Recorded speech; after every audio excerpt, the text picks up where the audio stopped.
তোমাদেরকে যে যে এবছর 2026 পরীক্ষার্থীদের জন্য যে সিলেবাসটা সেই সিলেবাসটা নিয়ে তোমাদের সাথে আজকে কথা বলছি। তো কথা বলার বিষয়বস্তু হচ্ছে যে প্রথমে আমরা যে 1 নাম্বার কোশ্চেন করবে সেই কোশ্চেনটা হচ্ছে গ্যাপ থিওরি। গ্যাপ থিওরি দেখবে কি উইথ ক্লুজ, অর্থাৎ ক্লুগুলোকে দেখবে দেওয়া থাকে এবং এটা মার্ক হবে কত 10।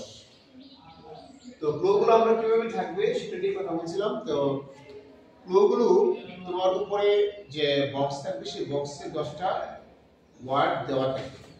সেটা অনেক সময় 10টা না হয়ে 8টা হতে পারে, আবার 9টা হতে পারে। আমি যেটা বলছিলাম যে 8টা হলে কোনো একটা বা দুইটা ওয়ার্ড কি হবে ডাবল ইউজ করতে হবে, আর যদি সেটা 9টা হয় তাহলে একটা ডাবল ইউজ করতে হবে, আর 10টা যদি কত 10টা জায়গায় বসবে। তো এই জন্যই আমরা যে ক্লুগুলো দেওয়া থাকবে সেই ক্লুগুলো এরকম হতে পারে, সেটা কি হতে পারে পরিবর্তন হতে পারে, পার্ট অফ স্পিচের পরিবর্তন হতে পারে। আর পরিবর্তন হবে কিসের উপর বেসিস করে? On demand of the sentence, সেন্টেন্সের ডিমান্ড অনুযায়ী যে আমরা যে পার্ট অফ স্পিচগুলো বসাবো যে ব্ল্যাঙ্কে, সেই ব্ল্যাঙ্ক জায়গাটা কি পারফেক্ট কিনা, এই ওয়ার্ডটা বসানোর জন্য পারফেক্ট কিনা সেটা আমাদের কি করতে হবে খেয়াল রাখতে হবে। এক্সাম্পল হিসেবে আমরা এখানে লিখেছি একটা word sentence, he is dash of things, অর্থাৎ এই জায়গায় আমরা একটা ওয়ার্ড বসাবো, কিন্তু ওয়ার্ডটা উপরে দেওয়া আছে হয়তোবা মেক কিংবা ইনভেন্ট দেওয়া আছে, কিন্তু আমরা এখানে যে বসাবো এখানে আমরা কোন ওয়ার্ডটা বসাবো? মেক হচ্ছে একটা ভার্ব, রাইট? মেক হচ্ছে কি আর ইনভেন্ট হচ্ছে কি আবিষ্কার, এটা হচ্ছে ভার্ব। কিন্তু আমরা এখানে দি আছে, দিটা কি একটা আর্টিকেল। আমরা জানি যে আর্টিকেলের উপরে কি বসে দাও তাহলে আমাকে এই মেক কিংবা ইনভেন্ট যে আছে সেই মেক কিংবা ইনভেন্টের নাউন ফর্মটা আমাদেরকে বসাতে হবে। যদিও বা আমার বক্সে দেওয়া আছে ওইগুলো, কিন্তু ওইটা কিন্তু আমি বসাতে পারবো না, দেওয়া থাকলে বসাতে পারবো না। আমার সেন্টেন্স আমাকে বলে দিবে যে আমি এখানে পার্ট অফ স্পিচে কোন পার্ট অফ স্পিচটা আমরা এখানে বসাবো। তার মানে মেকটাকে আমাকে কি লিখতে হবে? মেকার, রাইট, নাউন লিখতে হবে। কিংবা ইনভেন্টটাকে আমাকে কি লিখতে হবে? ইনভেন্টর। তো এভাবে আমাকে ক্লুগুলো প্রয়োজনে, আমি কিন্তু আবারও বলছি ওয়্যার নেসেসারি, মানে যেখানে প্রয়োজন। দ্যাট ডাজন্ট মিন যে যেখানে ব্ল্যাঙ্ক আছে যেখানে আমি ক্লুটা বসাবো সব জায়গায় কি করতে হবে? পরিবর্তন করতে হবে, সব জায়গায় কিন্তু পরিবর্তন করতে হবে। আমি আবারও বলছি সব জায়গায় পরিবর্তন করতে হবে না, যেখানে আমার প্রয়োজন। আর প্রয়োজনটা বুঝবো কিভাবে? যদি আমি সেন্টেন্সের অর্থটা মিনিংটা বুঝতে পারি। আমাকে দেখতে হবে যে যেখানে আমি ওয়ার্ডটা বসাইছি সেই ওয়ার্ডটা কি ওই জায়গার জন্য পারফেক্ট কিনা, ওই পার্ট অফ স্পিচটা আমরা এখানে বসানো যায় কিনা। যদি দেখা যায় যে হ্যাঁ এখানে বসানো যায় তাহলে বসাবো, আর যদি মনে করি যে না এই ওয়ার্ডটা বসানোর কারণে অর্থটা কি হচ্ছে না, ঠিক হচ্ছে না, মিলছে না, বা সেন্টেন্সের এই জায়গায় এটা বসানো যায় না, তাহলে আমাকে কি করতে হবে? সেখানে চেঞ্জ করতে হবে। এটা হচ্ছে কোশ্চেন নাম্বার 1, গ্রামারের কোশ্চেন নাম্বার 1, গ্যাপ ফিলিং এর বিষয়টা তোমাকে বলবো। সবাই বুঝতে পারছো? এখন 2 নম্বরে বলছে সাবস্টিটিউট টেবিল।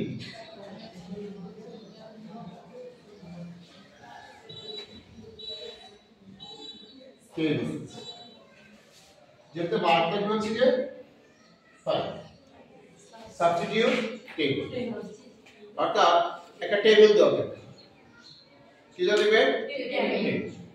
এবং এই টেবিলটা দুইটা পার্টে থাকতে পারে, তবে এসএসসি কে 3টা পার্ট দেওয়া হবে, 3টা অংশ। আপনি যদি দেখি এই একটা অংশ, একটা অংশ আর একটা অংশ, 3টা অংশে 3টা পার্ট দেওয়া হয়েছে। ধরো আমি এখানে দেওয়া আছে আই, এটা দেওয়া আছে এম বা ইজ দেওয়া আছে, বা অন্য কোনো ওয়ার্ড হতে পারে, গো দেওয়া থাকতে পারে, টু স্কুল। তোমাকে জাস্ট বোঝানোর জন্য বলছি, ঠিক আছে? বা এখানে দেওয়া আছে ইউ, এখানে দেওয়া আছে ই, whatever, আর অন্য কিছু অনেক কিছু দেওয়া থাকতে পারে। আমি জাস্ট তোমাদের বোঝানোর জন্য বলছি। সাবস্টিটিউট টেবিলে আপনার কাজটা আসলে কি? মূলত ইংরেজির যে তুমি জানো বা ইংরেজি সেন্টেন্স তৈরি করার যে তোমার দক্ষতা আছে, সেই দক্ষতাকে যাচাই করার জন্য মূলত এই সাবস্টিটিউট টেবিল দেওয়া হয়। একটা এক্সাম্পল দিয়ে বোঝাই। সাপোজ তুমি প্রথমে সাবজেক্ট হিসেবে আই নিলাম, ঠিক আছে? কিন্তু তুমি আয়ের সাথে এখানে এম আছে, ইজ আছে, আর কি আছে? গো আছে। দেখো তুমি আয়ের সাথে এম নিতে পারো, রাইট? আয়াসকে কি ইজ নিতে পারো? নিতে পারো না। কিন্তু আয়াসকে আবার গো নিতে পারো। নিতে পারো না? জি স্যার। তাহলে তুমি এখান থেকে দুইটাকে বাছাই করতে হবে। একটা হচ্ছে এম আর একটা হচ্ছে কি গো। তারপরে তুমি ওই পাশে যে আরো বাকি অংশ দেওয়া আছে, যে ফ্রেজটা দেওয়া আছে সেটা কি করতে হবে? তুমি নিবা। তো এখানে তোমাকে যেটা করতে হবে, তুমি আয়ার সাথে এম নিলা। যদি আমাকে বলা হয় যে টু স্কুল, তাহলে আই এম টু স্কুল কিন্তু is not a correct sentence, right? কিন্তু আমি যদি একটু চেষ্টা করি যে আই গো টু স্কুল, তাহলে মানে কি এটাকে আনসার করার জন্য তোমার কি জানতে হবে? টোটাল একটা সেন্টেন্স কিভাবে ফরম্যাটিং হয়, সেন্টেন্স কিভাবে তৈরি হয়, সেটা তোমাকে কি করতে হবে? জানতে হবে। এটা তুমি যদি না জানো তাহলে কিন্তু তুমি এটা তৈরি করতে পারবে না। এখন তুমি শুধু আই সাথে ইজ দেখো, তাহলে সেটা কি প্রথম শুরুতে ভুলে গেল না? বা এখানে দেওয়া আছে স্টুডেন্ট। এখন দেখো, এখন তুমি কাকে রাখবা? I am a student, এটা হতে পারে, রাইট? তাহলে তুমি এখানে নিয়েছো I go to school, এই পরবর্তী যখন আবার নিচ্ছো তখন I am a student হয়ে পাবে। যদি এখানে একটা আর থাকতো, আর তাহলে কি লিখতে হয়? ইউ এর দিতে পারতো না? ইউ আর এ স্টুডেন্ট দিতে পারতো না? হ্যাঁ। আবার যদি বলি যে হি আছে, হি এর সাথে কি লিখতে হতো? He is a student. দেখো এই যে সেন্টেন্সগুলো যে তৈরি করছো, এই তৈরি করার জন্য তোমার কি করতে হবে? সেন্টেন্স তৈরি করার যে দক্ষতা, সেই দক্ষতাটা কি করতে হবে? তোমাকে অর্জন করতে হবে। আর এটা অর্জন কিভাবে করবা? একটা সেন্টেন্স কিভাবে তৈরি করি, মেক করার যে ক্যাপাসিটি, বা একটা সেন্টেন্স তৈরি করতে তোমার কি কি লাগে, কার সাথে, এখন তো তুমি যদি না জানো যে ইউর সাথে আর বসে বা হি এর সাথে ইজ বসে, তাহলে তুমি লিখতে পারবে এটা? আমি এটা একটা এক্সাম্পল দিচ্ছি, বাট এরকম থাকবে যে তা না। তোমাকে জানতে হবে যে how to make a sentence. এই সেন্টেন্স করার যে পদ্ধতিটা, সিস্টেমটা, এই সিস্টেমটা তোমাকে কি করতে হবে? ভালো করে জানা থাকতে পারবে। সবাই কি বুঝতে পারছো? এটা আমাদের সাবস্টিটিউট টেবিল। এই টেবিলটা তৈরি করার জন্য তোমাদেরকে ইংরেজির একটা সামগ্রিক যে দক্ষতা, রাইটিং দক্ষতা বা রাইটিং দক্ষতা বলবো, সেটা কার সাথে কি বসবে, কোন সাবজেক্টের সাথে কোন ভার্ব বসবে, সেটা তোমাকে জানতে হবে। সাপোজ আমি বললাম যে গার্লস, দেখো গার্লস কি প্লুরাল না? জি স্যার। প্লুরাল না? জি স্যার। গার্লস সাথে কিন্তু এম কি হবে? আর এম তো শুধুমাত্র আয়ের সাথে হবে। আবার গার্লস সাথে ইজও হবে না। কেন হবে না? গার্লস হচ্ছে কি প্লুরাল, আর প্লুরাল ফর্মে কি হবে? আর হবে। আচ্ছা তারপরে বলি গার্লস সাথে আর হতে পারে না? জি স্যার। পারে না? প্লুরাল যে প্লুরাল হওয়ার কারণে আর হতে পারে। আবার গার্লস সাথে কিন্তু গো হতে পারে। কেন? কারণ এটা প্লুরাল, কিন্তু ভার্ব কি ভালো কি হবে? প্লুরাল। ভার্ব প্লুরাল মানে কি? ভার্বের সাথে আসবে এস এর ব্যবহার হবে না। যখন আমি বলছিলাম যে সাবজেক্টের সাথে ভার্বের কিন্তু একটা এগ্রিমেন্ট আছে। এখানে এগ্রিমেন্টটা কার সাথে কি হবে তোমাদের নেক্সট স্যার বলবো, সমস্যা নেই। যেটা বলতেছিলাম যে আমরা এভাবে সাবস্টিটিউশন টেবিলে কি করব? আনসার। ঠিক আছে? এরপরে 3 নম্বরে এসে দেখো কি বলছে। 3 নম্বরে যেটা করতে হবে আমাকে, 3 নম্বরে কি? Right form verb. Right form ভার্বটা আমরা কি দেখি? রাইট ফরম ভার্বটা হচ্ছে 3 নম্বরে। Right form of the verbs. এখানে ভার্বস কত লিখছি? কি লিখছি? ভার্বস। এস কে ইউজ করতে বলছো, মানে ভার্বস কত আমরা এস কে যুক্ত করব।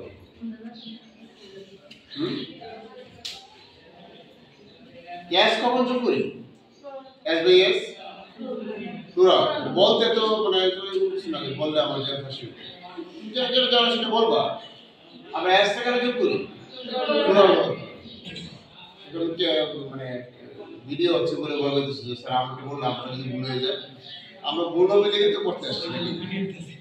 হ্যাঁ, ভুল হবে দেখে করতে আসছি না নাকি? সব শুদ্ধ হইতে হবে, সব শুদ্ধ হলে তো বাসা থাকতে হবে, এই স্কুল আসতে হবে। কাটা যাবে কথা বলে নাই। সব যদি শুদ্ধ হয়ে যায়, সব যদি তুমি সঠিক আনসার করো, সব যদি তুমি পারো, সবসময় বলো যে স্যার এটা পারি এটা বলবো, তাহলে তোমার স্কুল আসতে হবে, তুমি বাসা থাকবে। ঠিক আছে? যে আগে বলছিলাম right form of verbs. Verbs কেন বলছি? কারণ ভার্ব অনেক ধরনের ভার্ব আছে। Right? Finite verb, non finite verb, transitive verb, intransitive verb, auxiliary verb, হ্যাঁ, তারপর model auxiliary verb, principal verb, whatever, অনেক ধরনের ভার্ব আছে। তো আমরা ভার্বের সঠিক ব্যবহার, ভার্বের কি করব? সঠিক ব্যবহার। তো ভার্বের সঠিক ব্যবহার করতে গিয়ে আমরা আগে তো ভার্ব চিনতে হবে, নাকি ভার্ব না চিনেই আমরা ভার্বের সঠিক ব্যবহার করতে পারবো? ভার্ব না চিনে করা সম্ভব? হ্যাঁ, তুমি কি বলো? আমি ভার্ব চিনি না, কি ভার্ব ব্যবহার করা যাবে? তুমি কিছু উপাদান তোমাকে টেবিলে রাখা হবে নাকি, এখন কোন উপাদানটা কোনের সাথে মিক্সড হবে এটা তুমি না জানলে কি হবে? বুঝা যাবে না? হ্যাঁ, এগুলো লাগবে না? তুমি যে ভার্বগুলা সঠিক স্থানে বসাবা, আগে তোমাকে কি করতে হবে? ভার্ব চিনতে। একটা কথা বলতেছো, যেটা বলতেছিলাম যে ভার্বটাকে তোমার জায়গা মতো বসাতে হবে। রাইট, রাইট মানে কি? সঠিক। ফর্ম মানে কি? গঠন। সঠিক গঠন অফ ভার্বস, ভার্বের সঠিক গঠন। ভালো কথা, ভার্বের সঠিক গঠনটা করতে হবে। এখানে কিছু স্পেসিফিক রুলস আছে, রুলসগুলো আমরা শিখলাম যে কোনটার জন্য কি বসবে। কিন্তু আমাদের এসএসসি পর্যায়ে যে সমস্যাটা সেটা হচ্ছে যে কোন ভার্বটা যে কোন ব্ল্যাঙ্কে বসবে এটাই আমরা কি করতে পারি না, অনেক সময় নির্ধারণ করতে পারি। মেইন সমস্যা হচ্ছে যে উপরে বক্সে ভার্বগুলো দেওয়া ব্যবস্থা ভার্ব কোন ভার্বটা এখানে কোন ব্ল্যাঙ্কে বসাইলে অর্থটা সঠিক হবে বা কারেক্ট হবে এটা আমরা অনেক সময় করতে পারি না। এটা হচ্ছে মেইন সমস্যা, ম্যাক্সিমাম স্টুডেন্টের এই সমস্যা। আর সাম অফ স্টুডেন্টস আছে যারা একটু বেশি ইংরেজি পারে, আগে থেকে অভ্যাস বা আগে থেকে তারা অনেক স্মার্ট ইংলিশে, তাদের হয়তো কিছুটা সমস্যা, অনেকটা মানে এতটা সমস্যা হয়। কিন্তু অধিকাংশ শিক্ষার্থী এই সমস্যা যে কোন ওয়ার্ডটা আমি এটা কোন ব্ল্যাঙ্কে বসাবো, আগে ব্ল্যাঙ্ক তো চিনতে হবে, তারপর আমি কি করবো ওই ফর্মটা বসাবো, যে হ্যাঁ এই ব্ল্যাঙ্কে এই ভার্বটা বসবে, এখন আমি ফর্মটা বসাবো। রাইট? আমি লিখলাম ইট ড্যাশ, উপরে দেওয়া আছে ধরো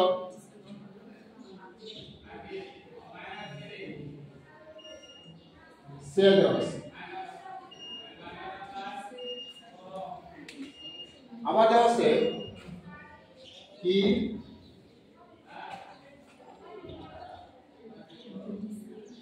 yes right ব্ল্যাঙ্ক আছে, একটা হচ্ছে ইট ড্যাশ টু মি, আর হচ্ছে ই ড্যাশ টু মি yes। একটু খেয়াল করো যে দুইটার মধ্যে অর্থগত একটা পার্থক্য আছে। কিভাবে পার্থক্য দেখো, ইট হচ্ছে কি ইহা, সে অর্থ কি বলা, সে মানে কি বলা, ইহা বলা নিশ্চয় বলে, ইহা বলে, ইহাটা কি? ইহা তো সাবজেক্ট প্রোনাউন, প্রোনাউন রাইট, এটা প্রোনাউন হিসেবে বসছে। কিন্তু ইহা যে বলে, কেউ না কেউ বলে, ইহা বলে আমাকে, তো ইহাটা যে বলে ইহা কেউ না কেউ বলে, রাইট? তাহলে definitely it's a passive voice. ইহা বলা হয়, কাকে বলা হয়? আমাকে। ইহা বলা হয় আমাকে, কেউ না কেউ বলে, তার মানে কি প্যাসিভ না? সাবজেক্ট যখন নিজে অ্যাক্টিভ না, কাজটা যখন অন্য কিছু দ্বারা সম্পূর্ণ হয় তখন সেটাকে আমরা কি বলি? প্যাসিভ। তাহলে আমরা যদি দেখি এখানে প্যাসিভ ভয়েস হলে আমরা যদি প্রেজেন্ট টেন্স ধরি, এখানে কোনো সিম্পটম দেওয়া নাই, বাট আমরা প্রেজেন্ট টেন্স ধরলাম। তো প্রেজেন্ট টেন্স ধরলে আমরা কি বলি? It is said, it is said to, এই আমাকে বলা হয় প্রেজেন্ট টেন্স ধরলে। পাস্ট টেন্স ধরলে কি হবে? ইট ওয়াজ সেড। তো পাস্ট টেন্সে সিম্পটম থাকে, তার আমরা কি করব? ওয়াজ, ইট ওয়াজ সেড। ভালো করে খেয়াল করো যে এটা প্যাসিভ ভয়েসের কারণে ইট ইজ সেড, কারণ এখানে সাবজেক্ট নিজে কি না, অ্যাক্টিভ না। প্যাসিভ হওয়ার কারণে কিন্তু আমরা জানি প্যাসিভ ভয়েসে প্রেজেন্ট টেন্সে কি হয়? অক্সিলিয়ারি ভার্বের সাথে এম ইজ আর হয়, আমল করবে কি হয়? Past participle. কিন্তু এইখানে সেটা এখানে কি আছে? হি ড্যাশ টু মি, এখানে কিন্তু হি সাবজেক্ট অ্যাক্টিভ, অ্যাক্টিভ না? কে বলে কথা? হি বলে, কি অথবা সে, হি বলছে। যদি হি বলছে মানে কি সাবজেক্ট এখানে কি অ্যাক্টিভ, অ্যাক্টিভ না? সাবজেক্ট অ্যাক্টিভ হওয়ার কারণে আমার কিন্তু এখানে এটা প্যাসিভ ভয়েস হওয়ার কোনো সুযোগ নেই। আর এটা প্রেজেন্ট টেন্স না পাস্ট টেন্স, আমরা কি কি বুঝছি এখানে? ইয়েস্টারডে।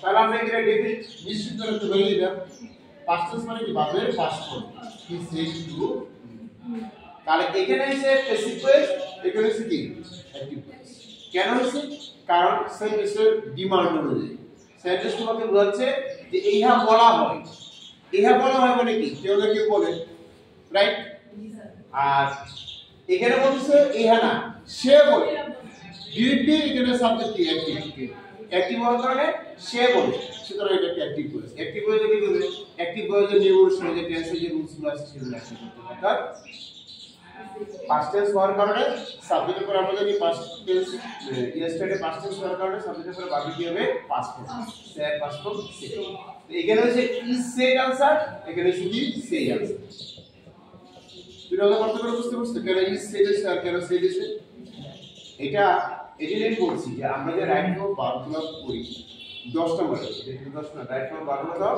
মার্কস দিবে আগে ছিল 5 এটাকে ক্যাটাগরি তো 10টা মার্কে আমরা পাবো 10টা মার্ক এটা খুব অনেক শিক্ষার্থীর জন্য এটা আসলে খুব টাফ হয়ে যায় আমি বললাম ম্যাক্সিমাম হয়তো মিনিমাম বলতে একটা ক্লাসে 2-4 জন বা ভালো ভালো স্কুলগুলোতে তারা ভালো করে কিন্তু ম্যাক্সিমামলি যদি এটা আনসার করে একটা কিছু ভালো করে মানে আমার প্র্যাকটিক্যাল এক্সপেরিয়েন্স থেকে বলছি যে ম্যাক্সিমাম স্টুডেন্টরা খুব বেশি ভালো করে কারণ কি প্রথমত সে বুঝতে পারে না এই যে শেয়ার থেকে যে আমরা সেট বসালাম বা ই সেট বসালাম কিংবা সেট বসেছি যাই বসেছি প্রথমে সে বুঝতে পারে না যে এখানে যে সেট বসেছে হয়তো আরেকটা আছে কি মেক